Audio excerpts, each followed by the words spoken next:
Hello and welcome to Mr. Davis's classroom. This is Algebra 1. Today we're going over lesson 8.4. Today we're talking about multiplying special cases. So please attempt to warm up before moving forward. So the key concept here is that we're going to be finding the square of a binomial. Now, if you see here, they have a few examples of what we're talking about. What we're talking about is when we have something plus something squared and what it's going to look like. Now, basically, there's a pattern that's going to be happening, but you can get through it without seeing the pattern if you use FOIL. So basically what we want to just understand is that on these squares, you always use FOIL, okay? And so there's an example over here too. All right, so let's get started. Okay, so we have these two right here, and it says what's the simpler form of each product? Well, x plus 8 squared. All right, well, how can I solve that? Well, let's just look at what something like x squared means. X squared means x times x. Okay. So just like x squared is x times x, x plus 8 squared is x plus 8 times x plus 8. Now it's just a FOIL problem. All right, now it's just using first, which is x squared, outer, which is 8x, inner, which is another 8x, and then last, which is 8 times 8, which is 64. When we combine our like terms, we get x squared plus 16x plus 64. Now, the shortcut that happens here, now that's kind of the long way, which will get you the right answer every time. The shortcut, what we can notice is that we have, since we have this squared, my answer is going to be the first part squared, the last part squared, right?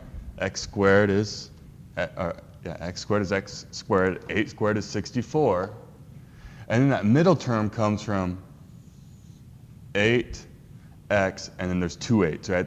8 times 2 is 16. Okay? So that's how we get that middle term. So let's try it again with b, and we'll try it with the shortcut method first, and then we'll see if we can use FOIL to prove that we did the shortcut method right. So the shortcut method says I'm going to take the first term and square it. So that would be 4, right? 2 squared is 4m squared. The last term is going to be the 3 squared, which is 9. And even though that's a minus sign, that's plus because of negative 3 times a negative 3 is positive 9. Now this middle term, which is going to be 2 times negative 3 times 2m. All right? I'm going to write that right here real quick. So 2 times negative 3 times 2m. Just like here was 2 times 8 times x, right?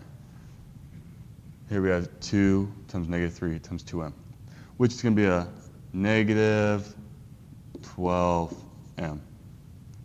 So that's the shortcut way. All right, let's see if it worked out. Long cut way is, I'm going to write it out as 2m minus 3, 2m minus 3.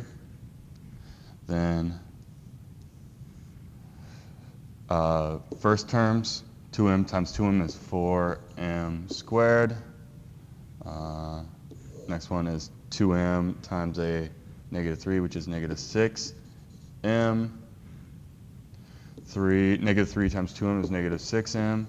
And last is negative 3 times negative 3, which is positive 9. When I simplify that, I get 4m squared minus 12m plus 9, which those are the same. All right? So again, I'm showing you the shortcut way, but FOIL works as well. Okay? I'm not going to make you try to do it the shortcut way if you love FOIL. All right, here's 2 for you to try. Go ahead and try it with it, whatever way you feel best with, either FOIL or the shortcut way. All right, so right here we're going to apply these binomial thing, right? So that we have a square outdoor patio that's surrounded by a brick walkway shown. What's the area of the walkway? All right. So basically what we need to do is we need to find the area of that red brick walkway. Well, that red brick walkway is the big square. Take away the inside square. Okay. So what I need to do is write both those. Okay. So the area of the big square, well, that's length times width. The length is x plus 6, and the width is x plus 6, so it's x plus 6 squared. Right? It's a square, so it makes sense that the area is squared like that. So that's the big square.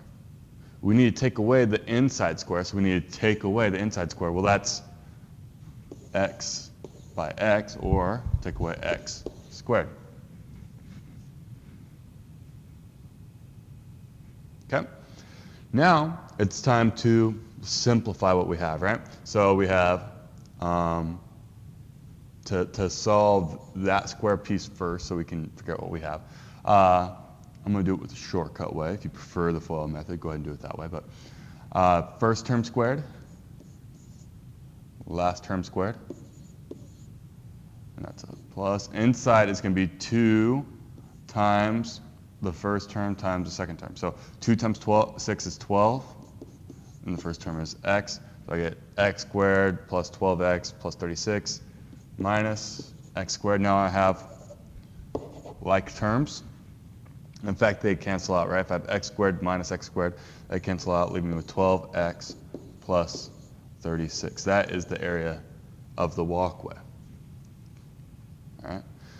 We cannot tell exactly how long the walkway is until we know how big x is, right? Once we know how big x is, we can plug it in and we'll figure out what the area of the walkway is. Okay, moving on. Here's one for you to try it. Right? Here's the same problem, but with 4 feet. So let's do it again with 4 feet. All right, so problem 3 is talking about using mental math to solve for a number squared, which is a little bit different than what we've been doing, because we've been doing binomial terms and stuff like that, and this looks a little bit different. But what we want to do is I want to show you guys how you can rewrite this in a binomial form, and then go from there. So we have 39 squared is same thing as 40 minus 1 squared.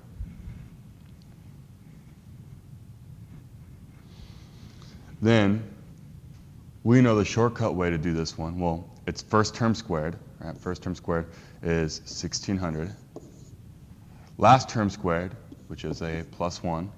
And then in the middle here, I'm going to go 2 times 1 times 40. So that's 280 minus sign, because there's a minus sign there, right? Minus sign there. And I get this. 1600 minus 80 is 1520. 1520 plus 1 is 1521. Now, we did this writing it down on paper a little bit, but I think that there's some of you out there that could probably do this all in their head. I think that you could keep those 3 numbers in your head and then get 1521 without writing anything down. Okay, so let's try that again with this one, 85 squared. How about if you feel like you can use mental math, please try it first without writing anything down. If you need to write it down, that's fine too. Here's your homework assignment. I'd like to thank you for visiting Mr. Davis's classroom, and I hope you enjoyed.